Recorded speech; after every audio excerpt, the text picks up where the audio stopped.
Hey, Frank, I'm Ahearn, privacy expert and author of How to Disappear. I'm going to talk about the idea of disappearing and staying disappeared. Now, I want to use an example is a woman by the name of Daniela Klette. She's a German, and she was part of, if I'm correct, Baader Meinhof back in the day, and they're, a terrorist group. And they wreaked a lot of havoc in Germany. And so what happens, she disappeared and just vanished off the face of the earth. But, she did it at a time where it wasn't digital and she had access, she had, connections and support group and money.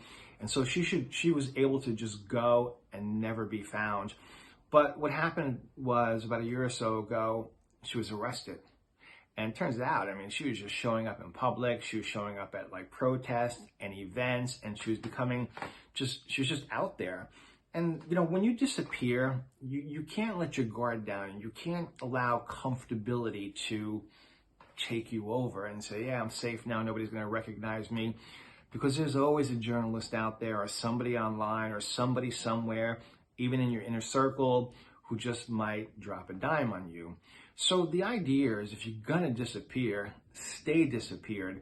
You can't just, have this idea of privacy and vanishment and then X amount of years later decide all is safe and go out in public. It just doesn't work that way.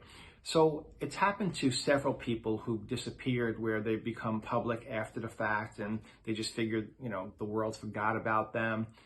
And the world doesn't forget, especially in the digital age. So be smart, be safe, and do not let your guard down.